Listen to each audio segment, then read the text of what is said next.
여러분, 혹시 안구건조증 때문에 너무 괴로우신가요? 인공눈물, 온찜질, 좋다는 건 다 해봤는데도 달라지는 게 없으셨다면 오늘 말씀드릴 옵티라이트 치료법에 대해 아시면 좋을 것 같은데요. 꾸준히 말씀드리지만 안구건조증은 단순히 눈이 건조해져서 생기는 병이라기보다는 100명 중에 99명 정도는 눈 표면부의 환경이 망가져서 발생합니다. 옵티라이트는 그 중에서도 가장 흔한 원인인 기름층 문제를 해결할 수 있는 방법인데요. 그래서 오늘 영상에서는 옵티라이트가 어떤 원리로 안구건조증을 개선하는지, 또 어떤 분들에게 잘 맞는지를 현실적으로 말씀드리도록 하겠습니다. 끝까지 보시면 여러분의 안구건조증 탈출에 큰 도움이 되실 것 같습니다. 안녕하세요. 여러분의 평생 안과 주치의 S안과 안현석 원장입니다. 오늘의 주제는 병원에서 하는 옵티라이트 안구건조증 치료입니다. 바로 본론으로 넘어가서 먼저 옵티라이트가 무엇인지부터 알아보겠습니다. 옵티라이트는 IPL이라는 강한 빛 에너지를 눈 주변 피부에 조사하는 치료인데요. 당연히 눈에 직접 쏘는 시술은 아니고요. 눈을 잘 보호한 상태에서 눈꺼풀 주변에만 빛을 조사합니다. 안구건조증을 치료하는데 왜 뜬금없이 눈 주변부에 빛을 쏠까요? 안구건조증은 크게 눈물 생성 문제와 눈물 증발 문제로 나눌 수 있습니다. 그리고 이 눈물 증발 문제 중에 기름층에 문제가 있을 경우 옵티라이트를 사용하는데요. 조금 더 자세히 설명드리면요. 우리 눈물층의 가장 바깥에는 얇은 기름층이 있습니다. 이 기름층의 역할이 뭐냐면요. 눈물 위에 코팅처럼 덮여서 수분이 빨리 증발하지 않도록 막아주는 역할을 합니다. 그리고 이 기름층을 만들어주는 곳이 바로 눈꺼풀 안쪽에 있는 마이봄샘입니다. 이 마이봄샘에 염증이 생기거나 막히게 되면 기름이 제대로 분비될 수가 없는데요. 그러면 눈물은 만들어지더라도 코팅제가 없기 때문에 금방 증발하게 됩니다. 눈치채셨겠지만 옵티라이트는 이 문제를 해결해주는 치료인 것이죠. 눈 주변 피부에 IPL 빛 에너지를 전달하게 되면 다음과 같은 치료 효과가 있습니다. 첫째, 눈꺼풀 주변 온도를 서서히 올려서 굳어져 있는 기름을 녹이고 다시 흐르게 만들어줍니다. 그리고 둘째, 기름샘 기능을 망가뜨리는 눈꺼풀의 만성 염증 반응을 줄이는 데도 도움을 줍니다. 그러면 기름층이 좀 안정이 되겠죠. 이것이 옵티라이트 장비를 이용한 치료의 주요 목표입니다. 그럼 어떤 환자분들이 받으시면 좋을까요? 크게 세 가지인데요. 자가 진단하시면서 시청하시면 좋을 것 같습니다. 첫 번째, 인공 눈물을 넣으면 잠깐은 편한데 깜빡일 때 금방 이물감이 다시 느껴지는 분들입니다. 두 번째는 오후나 저녁으로 갈수록 눈이 더 시리고 따가운 분들이고요. 세 번째는 눈곱이 자주 끼거나 눈꺼풀 가장자리가 늘 불편한 분들입니다.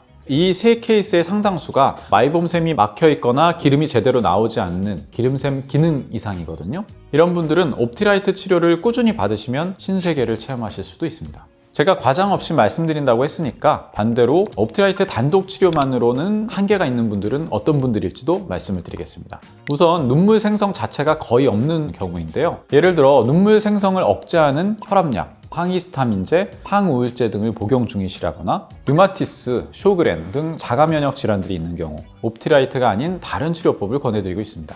그럼 옵티라이트 시술은 어떻게 진행될까요? 그리고 많이들 걱정하시는 통증은 또 어떤지도 같이 말씀드리겠습니다. 옵티라이트 시술은 말씀드린 대로 눈에 직접 무언가를 넣거나 건드리는 시술이 아닙니다. 눈 보호구를 반드시 착용한 상태에서 눈 아래와 눈 주변 피부에만 IPL 빛 에너지를 조사합니다. 시술 시간은 보통 한 번에 10분에서 15분 정도로 생각보다 좀 짧은 편이고요. 대부분 마취 없이 진행합니다. 시술 중 느껴지는 체감 통증은 아마 피부과를 종종 다녀보셨다면 알 수도 있으실 텐데요. 약간 이 기미 레이저처럼 따뜻하고 고무줄로 살짝 탁탁 튕기는 정도의 느낌이 납니다. 그래서 보통 통증 때문에 시술을 중단하는 경우는 거의 없습니다. 그리고 다운타임도 거의 없는데요. 시술 직후에도 눈을 쉬어야 한다거나 일상생활에 제한이 없기 때문에 바로 일상에 복귀하셔도 됩니다.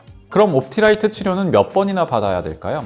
실제로 가장 많이 받는 질문 중 하나가 한 번만 받아도 되나요? 인데요. 솔직히 말씀드리면 옵티라이트는 한 번으로 끝나는 시술은 아닙니다. 왜냐하면 마이봄샘 기능 이상은 하루 이틀 만에 생긴 문제가 아니기 때문인데요. 실제 안구건조증으로 내원하신 분들을 보면 대부분 기름샘 기능이 오랜 기간 동안 망가져 있는 경우가 많습니다. 그래서 일반적으로는 2주에서 4주 간격으로 약 3회에서 4회 정도 치료를 받으시게 됩니다. 물론 확 좋아지는 경우, 상태에 따라서는 횟수를 이렇게 줄일 수도 있는데요. 이것은 담당 의사와 상담하신 후에 기간을 조절하시면 됩니다.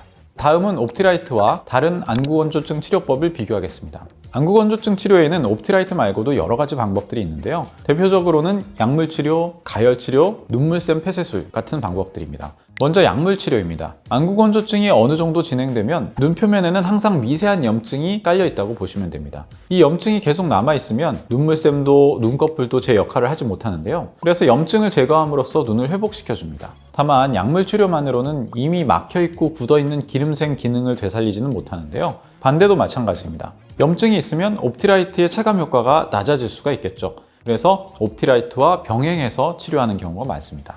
다음은 가열 치료입니다. 가열 치료는 눈꺼풀에 직접 열을 가해서 굳어있는 기름을 바로 녹이는 치료라고 보시면 됩니다. 그래서 시술 직후에 눈이 확 편해졌다고 느끼는 분들도 많지만 관리 없이 시간이 지나면 다시 막히는 경우도 적지 않습니다. 반면 옵티라이트는 막힌 기름을 억지로 녹여서 짜내는 치료라기보다는 기름샘이 다시 고장나지 않도록 해주는 치료인데요. 그래서 효과는 서서히 나타나지만 유지력 면에서는 옵티라이트가 더 장점이 있습니다.